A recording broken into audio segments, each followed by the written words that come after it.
عليكم ورحمة الله وبركاته إن كسو دوادا إن Somali Scalping Trading إن وسيدة نوبلتين طبعا إن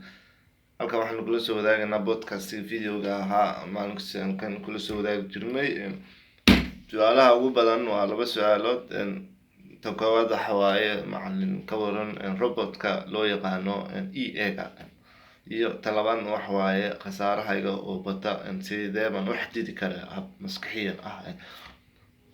horta baalka EA-ga loo yaqaano dhinacna uu ka fiican yahay dhinacna uu كحمي هاي لنا عقوب في عيا وحواي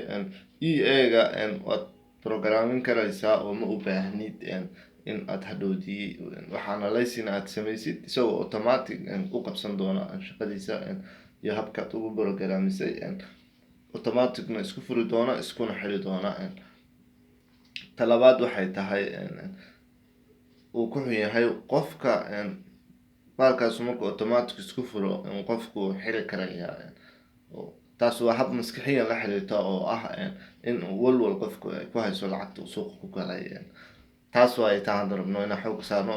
fadlan ku dadaal lacagta aad suuqa ku galaysid inaysan wax walwal ah kugu haynin oo wata loo baahan yahay ama ugu muhiimsan maxaa yeelay maanta analysis soo sameeynayay waxa laga yaabaa inaad muddo kusoo dhex analysis kusoo jirtay aad go'aan fiican qaadatay laakiin ay meesha ku jirto dareenka oo ah inay lacagtaas ka gubato maxaa yeelay lacagtaas suuqa ku gashay waxay kugu haysaa cadaadis kaas oo keenaya walwalka meesha duu imaadana wax istaraatiijiya oo la ixtiraamayo iyo wax analysis ma jiri doonaan maxaa yeelay lacagtaas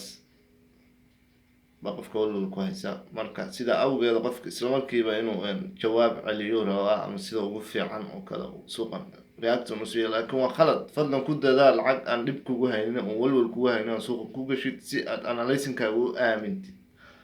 subscribe like comment and share